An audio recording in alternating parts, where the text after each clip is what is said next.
Hello, ladies and gentlemen. Today we are going to talk about linear functions, part 2. So graphing linear functions, that's what we're going to talk about. There's two different types. There's something called discrete and there's something called continuous. So when you graph a linear function in two variables, the solution to that equation is an ordered pair. This is basically what you've been doing when you've been solving these systems of linear equations. You've been getting a solution, an x solution and a y solution, which when we graph those two is an ordered pair. So the graph of a linear equations will intersect in that point. That is what the solution is, okay? So we're going to look at these two types of different types of domains we can have. In a graph, we could have something called a discrete domain where we have just specific points. This is what I was talking about the other day. So in this one, the domain would only be specific numbers of your x. A continuous would be an actual graph like that. So you want to just write those two definitions down, discrete and continuous. So discrete has just specific numbers. Continuous has all the numbers that are in that interval. So this represents the numbers from 1 to 5 and everything in between, all real numbers from there. In example 4, we're going to talk about graphing discrete data. The linear function y equals 15.95x will represent the cost y in dollars of x tickets for a museum. Each customer can buy a maximum of 4 tickets. Find the domain of the function. So this is where we're going to talk about whether or not this function is discrete. Can you buy a part of a ticket? And the answer is no, you can't buy a part of a ticket. So therefore, in letter A, the domain is going to be a specific set of points. Okay? The minimum number of tickets we can buy is 0 because you could buy 0 tickets, right? So in my domain, these are going to be specific numbers for my x. So this is domain. 0 tickets. We could buy 1 ticket. We could buy 2 tickets. We could buy 3 tickets, or we could buy 4. The reason I'm going to stop at 4 is because it says a maximum of 4 tickets. And since we can't buy parts of tickets, it's specific points. Now we're going to go to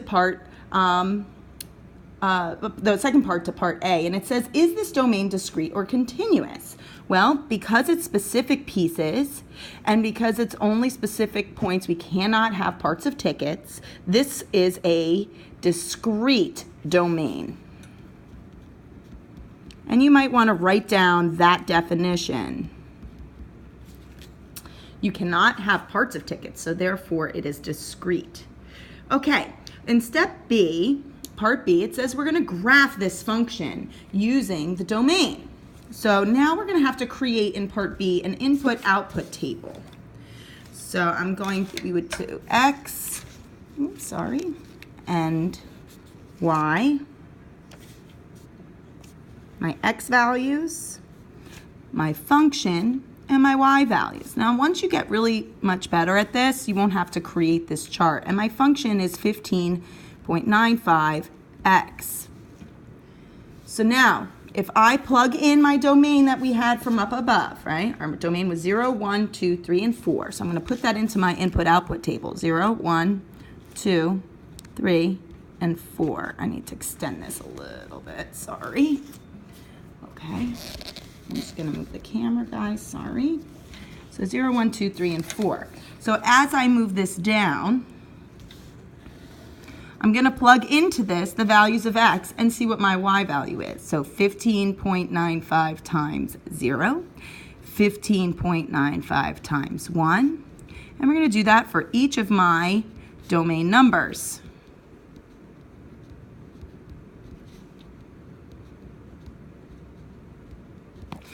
And then we're going to get our corresponding y values, which are going to end up being 0, 15.95. And I just did these ahead of time so that I can just give them to you real quick. But you would just multiply them out. So now I have these x's with their corresponding y's. okay? This is my domain, this is my range. And together we get these specific ordered pairs. So this is going to give me the ordered pair 0, 0. I take this number and I put it here. And my second ordered pair is 1, 1595, 2, 3190, 3, 4785. Let me move my camera, I'm sorry. Okay. And 4, 6380.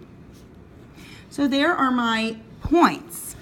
Now what you're going to do is take these specific points and graph them. So I'm just going to show you the picture that I have here so we can just save some time, but you just sketch a quick graph. That's the idea.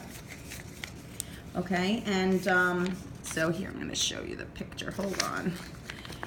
Getting it. All right, so if we look at this graph, right?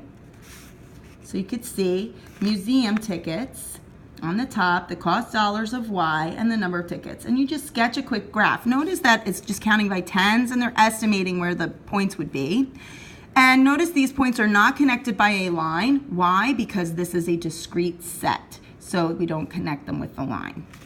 Okay, so now that is example 4. Please click on the next video to watch example 5.